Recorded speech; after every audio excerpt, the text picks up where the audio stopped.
இன்றைய Sai Chitra social talk நிகழ்ச்சியிலே பங்கு பெறுகின்ற விருந்தினர் எழுத்தாளரும் உதவி இயக்குனருமான ஜா தீபா.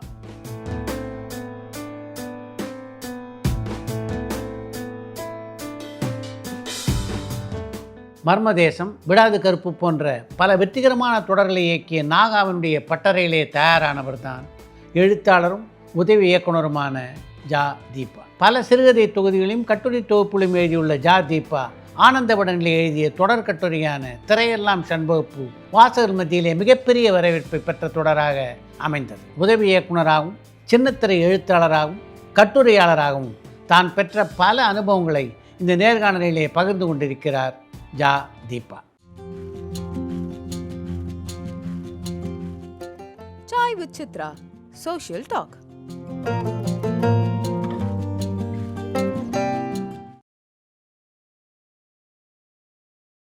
வணக்கம். வணக்கம் சார். சினிமா எழுத்து மாதிரி 2 தளங்கள்லையும் இயங்கிக்கிட்டு இருக்கீங்க. உங்களுடைய முதல் காதல் சினிமாவா எழுத்தா? Cinema sir. சினிமா. ஓ, எந்த வயசுலேருந்து சார்? எல்லாரும் பார்க்குற மாதிரி தான் படங்கள் பார்க்குறது உண்டு. பட் சினிமாவில் ஒர்க் பண்ணலாம் அப்படிங்கிற எண்ணம்லாம் எனக்கு எப்போவுமே இருந்ததில்லை. எனக்கு வந்து பத்திரிகையாளர் ஆகணும் அப்படின்னு தான் ஊரில் இருக்கும்போதே ஒரு எண்ணம். பிஏ இங்கிலீஷ் லிட்ரேச்சர் படிக்கும்போது 3 வருஷமும் எங்கள் காலேஜுக்கே தெரியும் நான் வந்து ஒரு ஜேர்னலிஸ்ட் ஆக போகிறேன் அப்படிங்கிற மாதிரி. அப்போ அவங்கெல்லாம் என்ன நினச்சிட்டு இருந்தாங்கன்னா, ஜேர்னலிஸ்ட்லாம் அந்த படங்கள்லாம் காட்டுவாங்களே சார், போய் தான் சாகசம் பண்ணுவாங்க, காம்பவுண்ட் ஏறி குதிச்சு இதெல்லாம் துப்பு துளைக்கி, அது மாதிரி அவங்க இன்வெஸ்டிகேஷன் ஜேர்னலிஸ்ட் அப்படி அவங்களுக்கு அதுதான் தெரியும். அப்போ எங்கள் ஊர்லெலாம் வந்து ஒரு பொண்ணுக்கு இந்த மாதிரி ஜேர்னலிஸ்ட் ஆகணும் அப்படிங்கிற ஆசை வச்சுட்டு இருக்கிற பொண்ணுங்களே ரொம்ப குறைவு. இப்போ நான் வந்து வெளிப்படையாகவே எல்லாருக்கிட்டையும் நான் அப்படி தான் அதுக்கு தான் படிக்கிறேன் அப்படின்லாம் சொல்லி தான் நான் வந்தேன். அப்போ அதுக்கான வாய்ப்பும் இங்கே கிடச்சிது. நான் படிக்கும்போதே விகடன் மாணவ பத்திரிகையாளராக தேர்ந்தெடுத்தாங்க. அது முடிச்சுட்டு அப்படியே அங்கே வந்து ஜாயின் பண்ணுற மாதிரி தான். ஆனால் எனக்கு என்னவோ விஷுவல் மீடியம்க்கு போகலாம் அப்படின்னு தோணி விஷுவல் மீடியம் வந்தேன். அங்கே வந்திருக்கும்போது நாகா சார்கிட்ட ஒரு அசிஸ்டண்ட்டு தேவைப்படுறேன். அப்போ நாகா சாருனுடைய சீரியலுக்குலாம் நான் ஒரு பெரிய, எங்கள் ஃபேமிலியே ரொம்ப பெரிய ஃபேன். அவருக்காக தொடர்ந்து பார்ப்போம், வீட்டோட குடும்பத்தோடு உட்காந்து பார்க்குறது அவருடைய சீரியல். அப்போ அவர்கிட்ட ஒரு வேக்கன்சி இருக்குது அப்படின்னா என்னெல்லாம் சேர்த்துக்குவாரான்லாம் தெரியாது. சரி, சும்மா போய் பார்க்கலான்னு ஒரு ஆகஸ்ட் 15 அன்னைக்கு நான் அவரை போய் பார்த்தேன். அவர் ஒரு 10 நிமிஷம் ப்ரொஃபைல் பார்த்துட்டு என்ன நினச்சாருன்னு தெரில, நீங்கள் ஜாயின் பண்ணிக்கோங்க அப்படின்னு சொல்லிட்டாரு.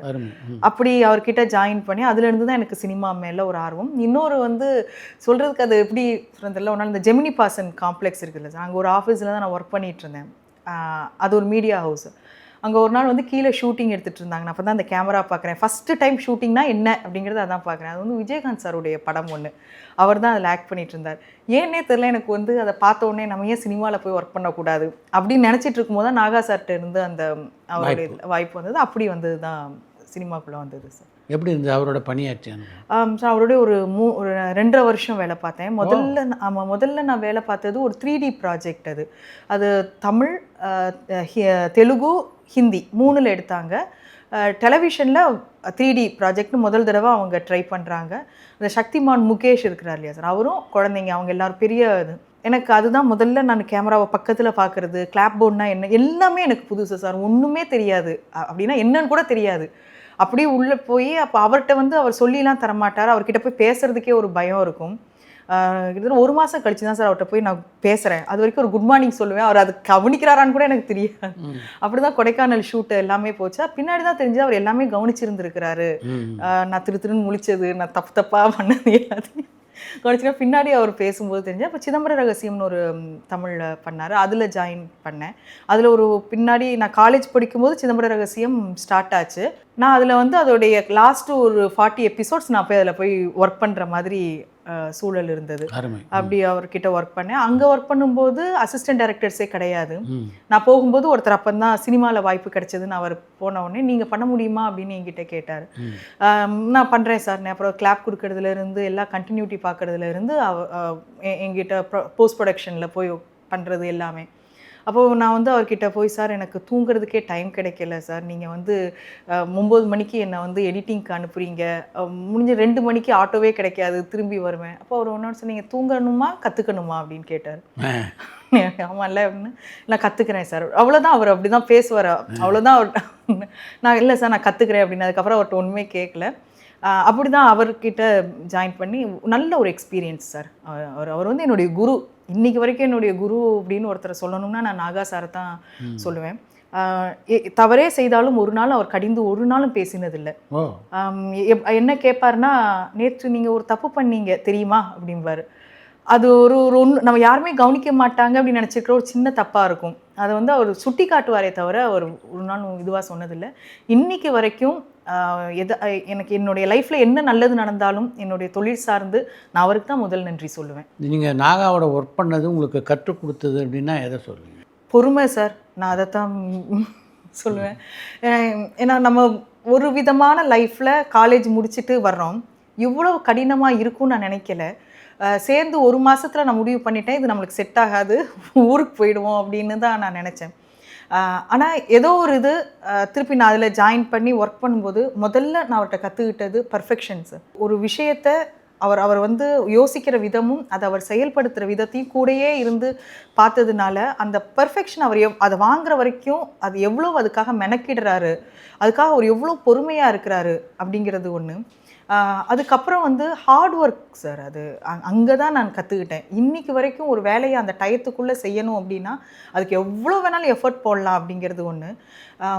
ஒரு சின்ன தவறு அது யாரும் கவனிக்க மாட்டாங்கன்னு நீங்கள் நினைக்காதீங்க. லட்சம் பேர் பார்ப்பாங்க டிவியில், அதில் ஒருத்தர் கவனித்து சொல்லுவாங்க. இன்னமும் எனக்கு ரொம்ப ஆச்சரியம் என்னென்னா, இன்றைக்கி இல்லைனாலும் பின்னாடி கவனிப்பாங்க பார். அப்போ நம்ம நினைப்போம் அரை மணி நேரம் டெலிகாஸ்ட் ஆக போகுது, அதுக்கப்புறம் யார் பார்க்க போகிறான்னு நினைப்போம். இன்றைக்கி தான் வந்து ஓடிடி வந்துடுச்சு, அதை திருப்பி விடாது கருப்புலேருந்து சிதம்பர ரகசியத்துலேருந்து இன்றைக்கி எல்லாருமே பார்க்குறோம்.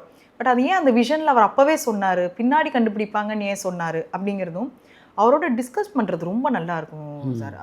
அவர் வந்து அப்போவே ஏஐ பற்றி அவர் யோசிச்சிருக்கிறாரு, அப்போதே ஹேக்கிங் பற்றி அவர் பேசுவார். நான் சொல்கிறது ஒரு 18 வருடங்களுக்கு முன்பே அதை பற்றிலாம் அவர் பேசிகிட்டு இருந்தார்.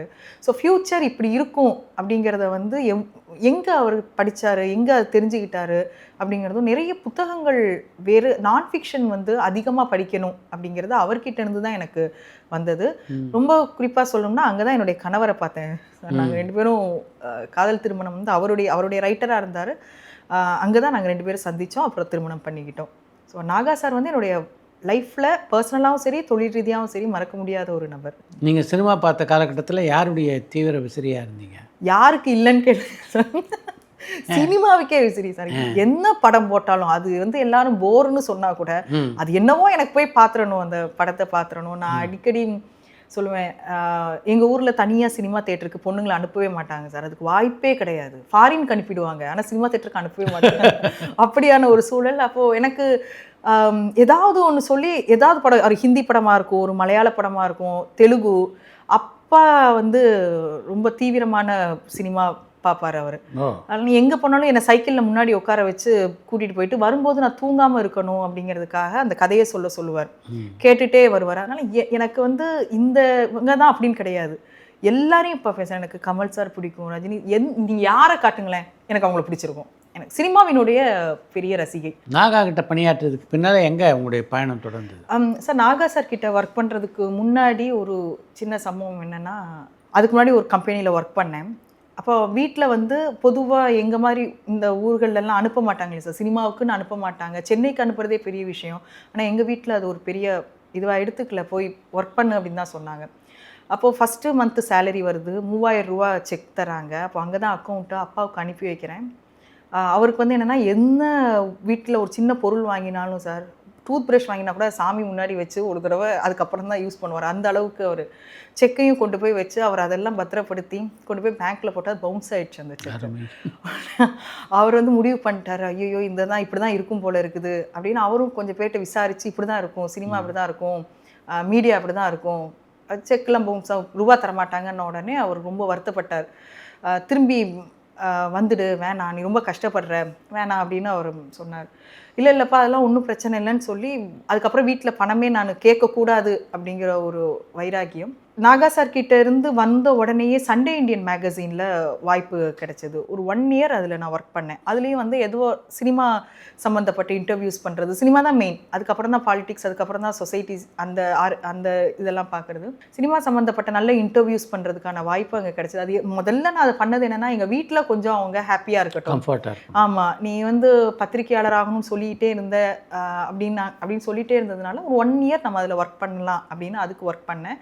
அப்புறம் வெவ்வேறு டிஸ்கஷன்ஸ்க்கு அதெல்லாம் எங்கள் சினிமா டிஸ்கஷன், நீங்கள் என்ன டிரான்ஸ்லேஷன் ஒர்க், என்னென்ன ஒர்க்கு உண்டோ சார், எது வாய்ப்பு கிடைக்குதோ நான் பண்ணிடுவேன். டிரான்ஸ்லேஷன் ஒர்க் பண்ணியிருக்கேன், ஆட் ஃபிலிமில் ஒர்க் பண்ணியிருக்கிறேன், ஆடுக்கு ஸ்கிரிப்ட் பண்ணியிருக்கேன், டாக்குமெண்ட்ரி பண்ணியிருக்கேன், ஃபோட்டோஸ் எடுக்கணும்னா போய் ஃபோட்டோஸ் எடுத்து கொடுப்பேன். நீங்கள் எழுத்து சம்மந்தப்பட்டு நீங்கள் என்ன ஒர்க் இருந்தாலும் அது எல்லாமே நான் தேடி போய் பண்ணுவேன். ஃபஸ்ட்டு ஃபினான்ஸ் நீடை சரி பண்ணுறதுக்காக, ரெண்டாவது எனக்கு கற்றுக்கணுங்கிறதுக்காக. அப்புறம் ரோஹிணி மேம் கிட்ட ஒர்க் பண்ணேன். அவங்களுடைய அப்பாவின் மீசை படத்தில் ஸ்டார்டிங்லேருந்து என் வரைக்கும் நான் அவங்களோட படத்தில் ஒர்க் பண்ணேன். அப்புறம் வெளியில் வந்துட்டு சீரியலுக்கான வாய்ப்பு கிடைச்சிது, சீரியல்ஸ் எழுத ஆரம்பிச்சு. எப்படி அமைஞ்சது ரோகிணியோட பணியாற்றக்கூடிய வாய்ப்பு? அது என்னுடைய ஹஸ்பண்ட் வந்து அவங்களுடைய ரைட்டராக இருந்தாங்க. அப்போ அவங்களுக்கு வந்து ஒன் டேயில் வந்து ஒரு சென்சாருக்காக ஒரு இதை டைப் பண்ணி தர வேண்டியிருந்தது. ஒன் டே நைட்டில் அதை பண்ண வேண்டியிருந்தது. ஸோ டைப்பிங் நான் பண்ணித்தரேன் அப்படின்னா அந்த ஃபுல் ஸ்கிரிப்டையும் நான் வேறு ஒரு ப்ராஜெக்ட்டுக்கான ஃபுல் ஸ்கிரிப்டையும் நான் டைப் பண்ணேன். அப்போ அவங்க கேட்டாங்க, என்கிட்ட ஒர்க் பண்ணுறீங்களா அப்படின்னு கேட்டாங்க. அப்படியே ஜாயின் பண்ணேன். படம் முழுவதும் சார் அந்த கதை தொடக்கத்திலேருந்து ஒன்லைனாக அவங்க வச்சுருந்த ஒரு பத்திரிகை செய்தியில் உள்ள கதை. அதில் அந்த கதை வந்து எப்படி அந்த ஒன்லைன் எப்படி கதையாச்சு, கதை எப்படி ஸ்க்ரீன் ப்ளே ஸ்கிரிப்டில் இருந்து ஆரம்பித்து போஸ்ட் ப்ரொடக்ஷன் வரைக்கும் நான் அந்த படத்தில் ஒர்க் பண்ணேன். நான் அந்த அனுபவம் எப்படி இருந்தது? சார் ரொம்ப நல்லா இருந்தது. அது வந்து லைவ் சவுண்ட் வேறு, ரசூல் பூக்குட்டி சார் டீம் தான்.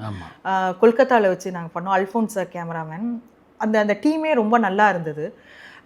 மெயினாக வந்து அதில் நான் கற்றுக்கிட்டது என்ன, திரும்பியும் அதான் சார், எனக்கு வந்து இவ்வளவு பொறுமையாக இருக்கணும், இவ்வளோ கவனமாக இருக்கணும் அப்படிங்கிறதும். சேரன் சார் தான் அதுக்கு ப்ரொடக்ஷன். அவருக்கு நான் ஒரு நன்றி சொல்லணும்.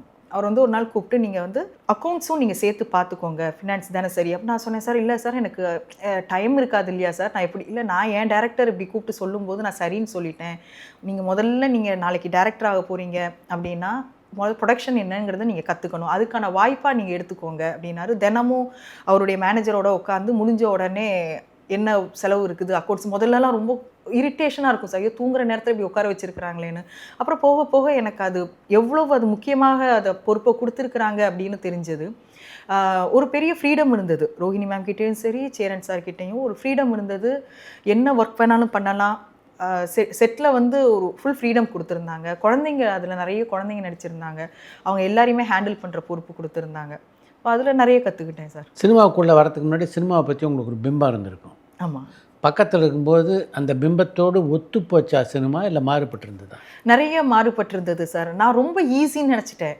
சினிமா இவ்வளோ பேர் கேமராக்கு பின்னாடி இருப்பாங்கங்கிறது என்னால் கற்பனையே பண்ண முடியல. போய் அந்த கொடைக்கானலில் ஃபஸ்ட்டு டே ஷூட்டில் இறங்கும்போது திருவிழா மாதிரி இருந்தது சார். இத்தனை பேர் இருப்பாங்கன்னு வந்து என்ன பண்ணுறது அப்படிங்கிறது ஒன்று. இது அதற்கு முன்னாடி ரொம்ப குழந்தைத்தனமாக எல்லாருக்கும் இருக்குல்ல, அந்த ட்ரெஸ் மாறும் இல்லையா சார், டூயட்லலாம் ட்ரெஸ் மாறும்போது நான் வந்து அது ஒரு பட்டன் வச்சுருப்பாங்க, அதை கிளிக் பண்ணால் ட்ரெஸ் மாறிடும். இவ்வளவு தான் சார் அறிவாக இருந்தது சின்ன வயசில். அப்புறம் போக போக வேற ஏதோ அப்படின்னு இந்த எடிட்டிங்னு ஒன்று இருக்குது அப்படிங்கிறதே ரொம்ப பின்னாடி பேராக தெரியும். எடிட்டிங் அப்படிங்கிறது இங்கே வந்த பிறகு தான் இது ஒரு பெரிய ப்ராசஸ், இதில் இத்தனை பேர் ஒர்க் பண்ணுறாங்க, இது சாதாரண இல்லை அப்படிங்கிறதெல்லாம். ஒரு சின்ன தவறு நடந்ததுன்னா அது எவ்வளோ பாதிக்குது. அப்போது இது ஒரு இண்டஸ்ட்ரி அப்படிங்கிறதே அதுக்கப்புறம் தான் மைண்டில் ஒரு இண்டஸ்ட்ரிங்கிறதே மனசில் பதியுது. அது வரைக்கும் எனக்கும் ஒரு கிளாமரஸான ஒரு ஃபீல்டாக தான் எனக்கு இருந்தது. எப்படிப்பட்ட ஒரு முரண் இருந்தது நீங்கள் நினச்ச சினிமாவுக்கும் பார்த்த சினிமாவுக்கும்? நம்ம பார்க்குற சினிமா அப்படிங்கிறது அது ஒரு கனவு தான். ஆனால் அந்த கனவுக்கு பின்னாடி இவ்வளோ யதார்த்தம் இருக்குது, இவ்வளோ பெயின் இருக்குது, இவ்வளோ திட்டு வாங்க வேண்டி இருக்குது, இவ்வளோ கஷ்டப்பட வேண்டி இருக்குது அப்படிங்கிறது தான் எனக்கு ரொம்ப ஷாக்கிங்காக இருந்ததும் எனக்கு பிடிச்சிருந்ததும் அதுதான் சார். இது நிறைய திட்டம் வாங்கியிருக்கீங்களா? நிறைய வாங்கியிருக்கேன் சார். நிறைய திட்டு ஆமாம் வாங்கியிருக்கேன். நாகா சட்டம் வாங்க மாட்டேன், அவர்கிட்ட அசோசியேட்டை வாங்குவேன். அவர்கிட்ட வாங்கியிருக்கேன், அழுதுருக்கேன், செட்டில் அழுதுருக்கேன், ஐயோ என்னை திட்டாங்களேன்னு அழுதுருக்கேன். அதெல்லாமே நடந்திருக்குது. நீங்கள் முதல்ல பணியாற்றி அந்த படம் வரவே இல்லை இன்னி வரைக்கும். ஆமாம். எப்படி இருக்குது அதை நினைக்கும் போது? ரொம்ப கஷ்டமாக இருக்குது சார். ரொம்ப பட் என்னைக்காவது ஒரு நாள் அது வரும். தனிப்பட்ட முறையில் எனக்கு நிறைய எக்ஸ்பீரியன்ஸ் கிடைச்சது அந்த படத்தில். என்னுடைய லாஸ்ன்னு கேட்டால் படம் வரலைங்கிறத தாண்டி எனக்கு இல்லை. ஆனால் அது எவ்வளோ ஒரு டைரக்டருடைய கனவு, ஒரு ப்ரொடியூசருடைய கனவு. அப்போது என்னை விட பெயின் அவங்களுக்கு தான் அதிகமாக இருந்திருக்கும். ஆனால் நிறைய நான் கற்றுக்கிட்டேன் அப்படிங்கிற அளவுக்கு நினைக்கிறேன். ஒரு நாள் அந்த படம் வரும்போது நம்மளுடைய பேர் அந்த பேரில் வரும்போது அதை நான் பார்க்கணுன்னு ஆசைப்பட்றேன். ரோஹிணி மேம்க்கு அப்புறம் நான் சீரியல் எழுத வந்துட்டேன் சார். அதுக்கப்புறம் எனக்கு கல்யாணம் அப்போ தான் ஆச்சு. அடுத்தடுத்து குழந்தைங்க, என்னுடைய ப்ரொஃபஷனுக்காகவே 2 குழந்தைங்க அடுத்தடுத்து சார். 2 பேருக்கு 1.25 வயசு தான் வித்தியாசம், 2 பெண் குழந்தைங்க. அவங்களுடைய டெலிவரியிலேயே கொஞ்சம் இஷ்யூஸ் இருந்ததுனால குழந்தைங்களோடையே இருக்க வேண்டிய ஒரு சூழல். அப்போ தான் நான் நிறைய புக்ஸ் எழுத ஆரம்பித்தேன். நிறைய சினிமாவை பார்த்தோம், படித்தோம், ஸ்க்ரீன் ப்ளே பற்றி அப்படின்லாம் அதுக்கான டைமாக அதை எடுத்துக்கிட்டேன். நிறைய புத்தகங்கள், கிட்டத்தட்ட ஒரு 8 புத்தகங்கள் அந்த காலகட்டத்தில் வந்தது தான். அப்போ குழந்தைங்க கொஞ்சம் பெருசாகிறாங்க, அவங்களுக்கு ஒரு விவரம் தெரிய ஆரம்பிக்குது, அவங்கள விட்டுட்டு போகலாம் தைரியமாக அப்படின்னு ஒரு ஸ்டேஜ் வந்ததுக்கப்புறம் தான் சீரியல் எழுதுறதுக்கான வாய்ப்பு கிடைச்சது. அப்புறம் நான் சீரியலுக்கு வந்தேன். உங்களை மிகவும் கவர்ந்த சினிமா அப்படின்னா எந்தெந்த படங்கள்? சார் நிறைய இருக்குது சார், ஒரு பெரிய பட்டியலே இருக்குது. இதுதான் இல்லை, எங்கள் அப்பாவோட பார்த்த முதல், எனக்கு கரகாட்டக்காரன் தான் என்னோட நினைவு தெரிந்து நான் பார்த்த முதல் படம். அப்படியா? ஆமாம், அதுதான் நல்ல ஞாபகம் இருக்குது. அதுதான் என்னுடைய முதல் படம். அதிலிருந்து கரகாட்டக்காரன் படம் எனக்கு ரொம்ப பிடித்த ஒரு படம். அதிலிருந்து ஆரம்பித்து வேர்ல்டு மூவி வரைக்கும் எவ்வளவோ படங்கள் சார். இதுதான் அப்படின்னு கிடையாது. நீங்கள் சில டைரக்டர்ஸ் ரொம்ப பிடிக்கும், திரும்பி திரும்பி பார்ப்போம். அது மாதிரி நிறைய படங்கள், எல்லா படங்களையுமே பிடிக்கும் சார். தனியான்னு எனக்கு சொல்ல தெரியல. அப்படி நீங்கள் பார்த்த முதல் திரைக்கலைஞர் யார்? YG Mahendran sir. அவர் தான் ஃபஸ்ட்டு. முகேஷ், ஒரு ஹிந்தி ஆக்டர் முகேஷ், அவர் தான் பார்த்தேன் செட்டில். அதுக்கப்புறம் தமிழ்லன்னா ஒய்ஜி மகேந்திரன் சார் சிதம்பர ரகசியத்தில் நடிச்சிருந்தாங்க. அவர் தான் முதல்ல நான் பார்த்தவர். அதுக்கப்புறம் மோகன்ராம் சார் அதில் பண்ணியிருந்தாங்க, தேவதர்ஷினி பண்ணியிருந்தாங்க. இவங்க எல்லாரையுமே ஸ்க்ரீனில் பார்த்து நேரில் பார்த்தது இவங்களை தான் முதல்ல பார்த்தேன். நீங்கள் பத்திரிகையில் பணியாற்றிய போது பல பேரை நேர்காணல் பண்ணதாக சொன்னீங்க. யார் யாரெல்லாம் இன்டர்வியூ பண்ணக்கூடிய வாய்ப்பு உங்களுக்கு கிடைச்சது? சார் த்ரிஷா பண்ணியிருக்கேன். த்ரிஷா, நாசர் சார், பசுபதி, இவங்க பாலு மகேந்திரா சார், பாலச்சந்தர் சார், 60 பேர் பண்ணியிருக்கிறேன் சார். அப்போ கரண் அவர் பண்ணியிருக்கிறேன், பாரதி ராஜா சார், சேரன் சார் பண்ணியிருக்கேன், பாலாஜி சக்திவேல் சார், தமன்னா. எப்படி இருந்தது அந்த அனுபவம்? சார் எனக்கு ரொம்ப பிடிச்சிருந்தது சார். PC Sriram sir. முதல்ல வந்து இன்டர்வியூனாலே எனக்கு ரொம்ப பிடிக்கும். அவங்கள பற்றி இது பண்ணி எல்லார் மாதிரியுமான கேள்விகளாக இருக்கக்கூடாது அப்படிங்கிறதுக்கு கிரவுண்ட் ப்ரிப்பரேஷன்லாம் பண்ணி, கிரவுண்ட் ஒர்க்லாம் பண்ணிட்டு தான் நான் போவேன். ராதிகா மேம் இவங்க எல்லாரும். அப்போ அவங்களுக்கு ரொம்ப பயப்படுவேன் சார். அவங்களெல்லாம் பார்க்குறதுக்கு கொஞ்சம் ஒரு பெரிய ஆளுமைகள் இல்லையா, நம்ம தப்பாக கேட்டுறக்கூடாது, இந்த பயம் எல்லாமே இருக்கும். ஆனால் நான் ரொம்ப நிறைவாக இது எல்லாரையுமே சார் எல்லாருமே சொல்லியிருக்கிறாங்க, எங்களுக்கு ரொம்ப நல்லா இருக்குது, இந்த இன்டர்வியூ நல்லா இருந்தது, மற்ற கொஸ்டின்ஸ் மாதிரி இல்லை அப்படின்னு சொல்லியிருக்காங்க. இன்றைக்கி வரைக்கும் பிசி சார் சொல்லுவாங்க, one of the best interviews நான் கொடுத்தது உங்களுக்கு நான் கொடுத்துருக்கேன் அப்படின்னு அவர் எப்போவுமே என்கிட்ட அவர் சொல்லுவார். நல்ல அனுபவம் சார். இப்போது இன்டர்வியூனா நம்ம பேசுறது வந்து ஒரு நம்மளுக்கே தெரியும் இவ்வளோ தான் வரப்போகுது பக்க கணக்கில் அப்படின்னு. ஆனால் அவங்க அதை தாண்டி சில விஷயங்கள் நம்மக்கிட்ட சொல்லுவாங்க சார். அதுதான் எனக்கு ரொம்ப லேர்னிங்காக நான் எடுத்துக்கிறது. இதெல்லாம் தாண்டி ஏதோ ஒரு விதத்தில் கனெக்ட் ஆவாங்க. அதெல்லாம் மறந்துட்டு அரை மணி நேரம் டைம்னு கொடுத்துருப்பாங்க, ஆனால் ஏதோ ஒரு விதத்தில் கனெக்ட் ஆகி அவங்க பேச ஆரம்பிப்பாங்கல்ல, அது வந்து எனக்கு ரொம்ப லேர்னிங் ப்ராசஸாக இருந்தது. சில சமயங்களில் அவங்கள்ட்டே நான் சொல்லுவேன் சார், அவுட் ஆஃப் இதை வச்சுக்கலாம், நான் உங்ககிட்ட சில கொஸ்டின்ஸ் கேட்கலாமான்னு நான் அவங்களுடைய ஒர்க்கு பற்றி பர்சனலாக ஒர்க்கு பற்றி நான் சில சமயம் கேட்கும்போது அவங்க சொல்லுவாங்க, நீங்கள் இவ்வளவு கவனிச்சுட்டு வந்திருக்கீங்களா, இவ்வளோ பார்த்துட்டு வந்திருக்கிறீங்களா அப்படின்னு அவங்க கேட்பாங்க. அதுலேருந்துமே நல்ல நல்ல கொஸ்டின்ஸ் ஆன்சர் நான் சொல்லுவேன், இதை நான் யூஸ் பண்ணிக்குவா அப்படின்னு நான் கேட்டிருக்கேன். ஸோ அந்த 60 பேருக்கு மேலே நான் பண்ணதுங்கிறது என் லைஃப் டைமில் எனக்கு வந்து ரொம்ப முக்கியமான ஒரு எக்ஸ்பீரியன்ஸாக நான் பார்க்குறேன். அந்த பேட்டிகளில் ரொம்ப முக்கியமானது அப்படின்னு நீங்கள் எந்த பேட்டியை சொல்லுவீங்க? சார் பாலு மகேந்திரா சார் எடுத்ததும், பாலச்சந்தர் சார் எடுத்தது, பிசி சார் எடுத்தது, இந்த 3 வந்து எனக்கு மிக முக்கியமான ஒரு இன்டர்வியூ. அப்புறம் பாலாஜி சக்திவேல் சார் எடுத்தது. வெவ்வேறு ஆங்கிளில் சினிமா என்ன வித்தியாசமான விஷயத்தை அவங்ககிட்ட வெளிக்கொண்டு வந்ததா நீங்கள் நினைக்கிறீங்க? நான் வெளிக்கொண்டு வந்தேனான்னு தெரியல சார். ஆனால் பிசி சார் இன்டர்வியூ பண்ணும்போது அவர் வந்து முதல்ல தர்றதுக்கு ரொம்ப யோசிச்சார். எல்லார்ட்டையும் கொடுக்குறதுக்கே. ஆமாம், எல்லார்ட்டையும் கேட்குற போகிறது தானே நீங்கள் எங்கிட்டையும் கேட்பீங்க அப்படிங்கிற மாதிரி தான் அவர் சொன்னார்.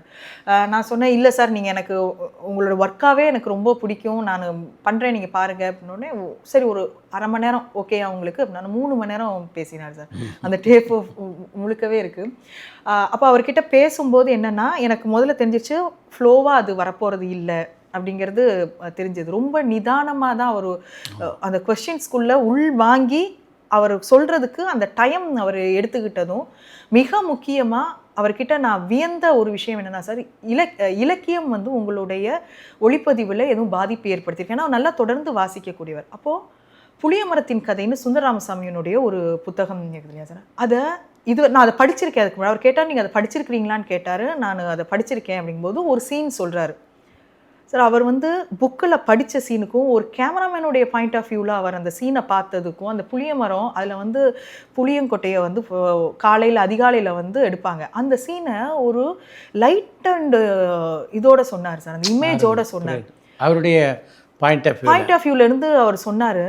அப்போ சொல்லும்போது அவர் எங்கள்கிட்ட சொல்கிறாரு, ஒரு புத்தகத்தை மற்றவர்கள் வாசிக்கிறதுக்கும் நான் வாசிக்கிறதுக்குமான வித்தியாசம் எனக்கு விஷுவலாக தான் பதியும், இமேஜாக தான் பதியும் சொல்லிட்டு இந்த எக்ஸாம்பிளுக்கு இதை சொல்கிறாரு. அப்போ அது எனக்கு அவ்வளவு பிடிச்சிருந்தது.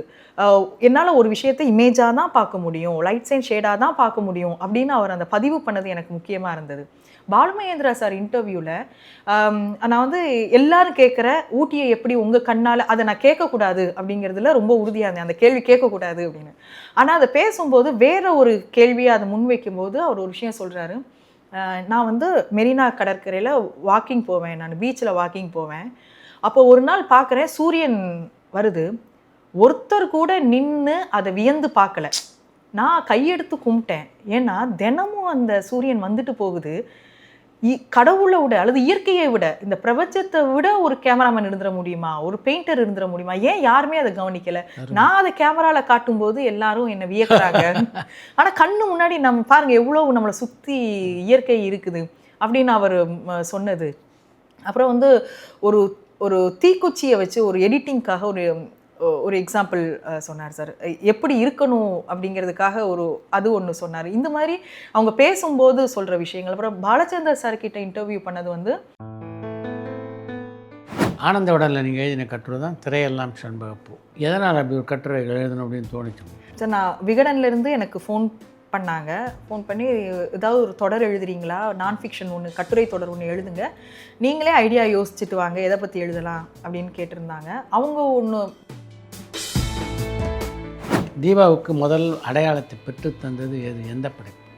இப்போ வரைக்கும் நிறைய டைரக்டர்ஸ் சொல்லுவாங்க எங்களுடைய மேஜையில் அந்த புத்தகம் எப்போவுமே இருக்கும் அப்படின்னு சொல்லுவாங்க. ரஞ்சித் சார்லாம் அப்போ பொதுவாக தமிழ் சினிமாவில் வந்து இருக்கின்ற விமர்சனங்களை பற்றி உங்களுடைய பார்வை என்ன? ஒரு படத்தை அவசரப்பட்டு முதல்ல விமர்சனம் பண்ணக்கூடாது அப்படிங்கிறது, நிதானமாகவே ஒரு படத்தை